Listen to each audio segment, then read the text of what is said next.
Bienvenidos una vez más a Nadie te advirtió.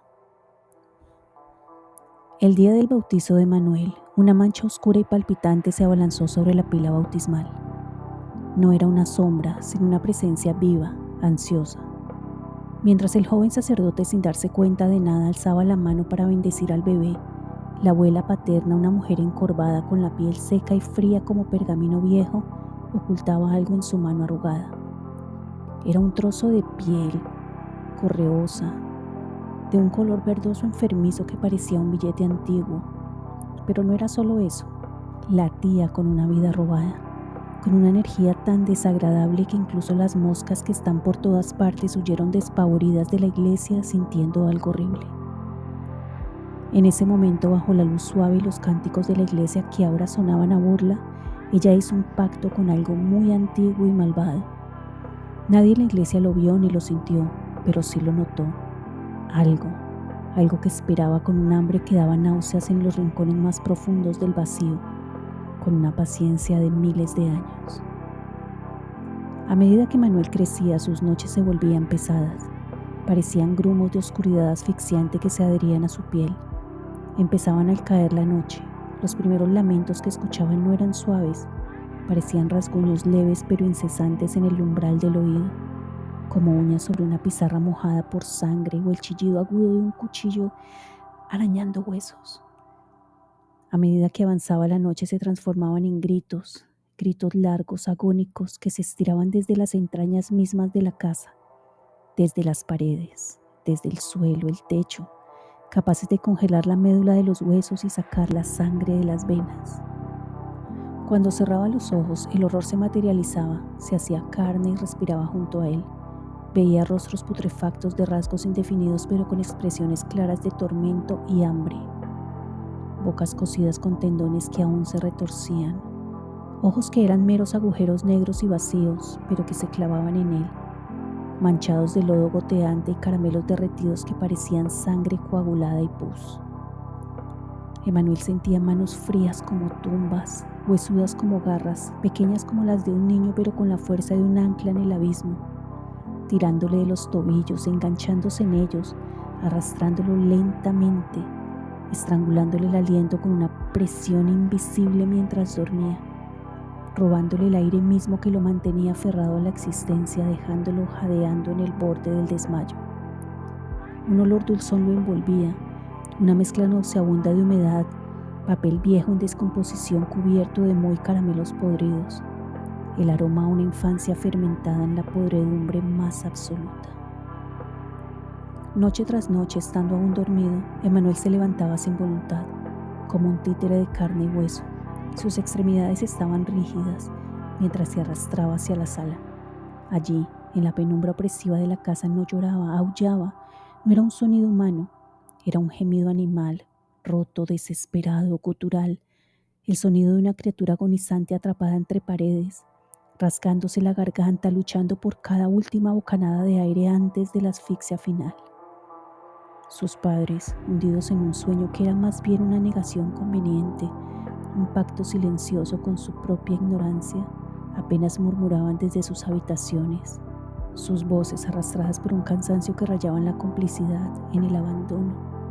Está soñando, déjalo, ya se le pasará. Nunca bajaban, nunca iban a donde él estaba, nunca encendían la luz, solo cuando los lamentos se hacían tan atroces que perforaban sus propios sueños, inyectando miedo en su subconsciente. Cuando el sonido amenazaba con desgarrar el velo de su propia indiferencia, uno de ellos se arrastraba hacia el interruptor como si fuera una barrera mágica y encendía las luces de golpe, y la tortura para Emanuel terminaba. Estaba en el suelo, no temblando sino convulsionando con espasmos incontrolables, rodeado de envoltorios de caramelos vacíos, ahora pegados al suelo por una sustancia viscosa. Sus lágrimas ahora escasas y saladas cayendo en silencio sobre el piso helado, un frío que le calaba hasta el alma, hasta la médula. La abuela, sin embargo, sin que nadie lo notara, siempre estaba allí, sentada en su vieja mecedora junto a la ventana, donde el viento era incapaz de mover las cortinas. Nunca decía nada, Solo observaba en la penumbra meciéndose con una lentitud desesperante. Su silueta inmóvil que irradiaba una satisfacción tan putrefacta y antigua que casi se podía oler un vaho de corrupción. Una sonrisa torcida de satisfacción impía se dibujaba en sus labios finos y agrietados, mientras los ojos de Manuel se llenaban y se ahogaban de terror, se sumergían en el abismo de la locura, un terror del que ella se alimentaba con cada pestañeo, con cada lenta oscilación, saboreando su sufrimiento.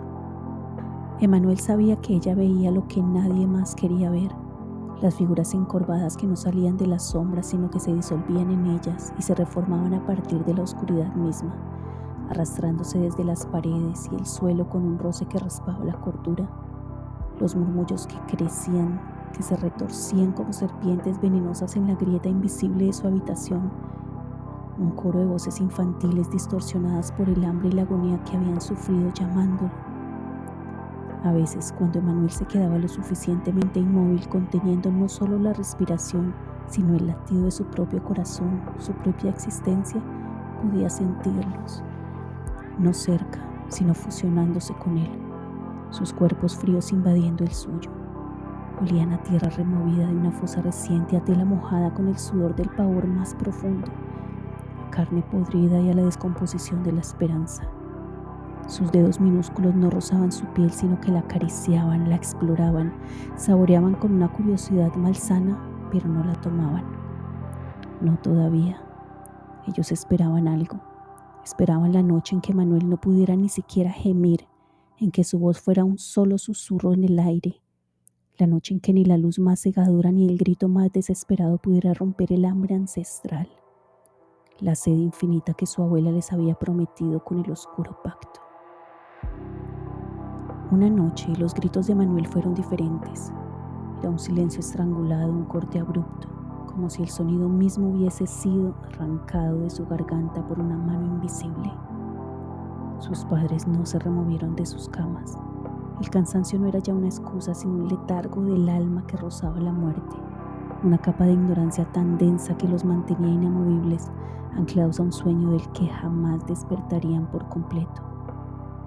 El aire de la casa se volvió helado, cortante como cuchillas, y el olor a caramelos podridos, a tierra de cementerio y humedad se intensificó hasta volverse insoportable, empapando cada rincón, metiéndose bajo las puertas y las sábanas, asfixiando todo rastro de vida. La abuela, como siempre, se meció en la penumbra, pero esta vez sus ojos, antes vacíos y opacos, brillaron con una luz rojiza y hambrienta, como carbones ardientes en la oscuridad. Su sonrisa se ensanchó, no solo revelando las encías desdentadas, sino una satisfacción obscena de triunfo final. Escuchó el sonido de la puerta de Manuel abriéndose. No fue un crujido, sino un silbido húmedo y suave, casi inaudible, como el deslizamiento de algo viscoso. Emanuel no lloró esa noche, no aulló, no emitió un solo sonido. No podía. La abuela se levantó despacio. Caminó hacia la habitación de Manuel, guiada por el silencio absoluto que lo había envuelto, un silencio más aterrador que cualquier grito. La puerta estaba abierta de par en par. La luna llena, fría y brillante se colaba por la ventana, bañando la habitación en un resplandor macabro, casi fluorescente, que revelaba cada mota de polvo bailando en el aire. Allí, en el centro del cuarto, estaba Emanuel, no en el suelo, sino de pie, rígido, inmóvil, una estatua de terror. Su cuerpo no parecía hueco, era una cáscara vacía, una marioneta sin hilos. Sus ojos, antes llenos de terror, ahora eran dos pozos negros, vacíos de toda vida, de toda emoción, de toda alma. Las diminutas figuras encorvadas, translúcidas y oscuras no lo rodeaban. Estaban dentro de él, visibles a través de su piel, sus contornos apenas perceptibles bajo su epidermis pálida como gusanos moviéndose en una mortaja de carne viva. Habían terminado su festín. Un último envoltorio de caramelo arrugado y manchado de una sustancia oscura y pegajosa cayó de la mano inerte de Manuel, rebotando sin sonido en el suelo, un eco silente de la vida que se había ido. La abuela se acercó y con un movimiento lento y metódico recogió el envoltorio. Lo llevó a su nariz, inhalando el dulzón hedor a su descomposición, a inocencia robada y a triunfo definitivo. Luego, con una reverencia casi burlesca, una mofa sádica hacia el cuerpo de su nieto, se dio la vuelta y regresó a su mecedora. Las figuras, los lamentos, el olor, todo se disipó en la oscuridad, no por desaparecer, sino por haberse consumado. El pacto estaba sellado. Emanuel ya no era su nieto, era ahora solo una vasija vacía, una puerta abierta, una ofrenda permanente para que el hambre de lo innombrable siguiera manifestándose, alimentándose de las almas que pasaran por la casa. Y la abuela, con una satisfacción imperecedera que la hacía lucir más joven, más vibrante en su maldad, se meció en el silencio de la casa, esperando que la luna llena con su fría luz trajera de nuevo el dulce aroma del miedo. Sabía que aunque Manuel no llorara, ellos sí, en el eco de un pacto que duraría por siempre y que apenas comenzaba. Si te gustó esta historia, dale like, suscríbete y comparte. Y no lo olvides, nos vemos en tus sueños.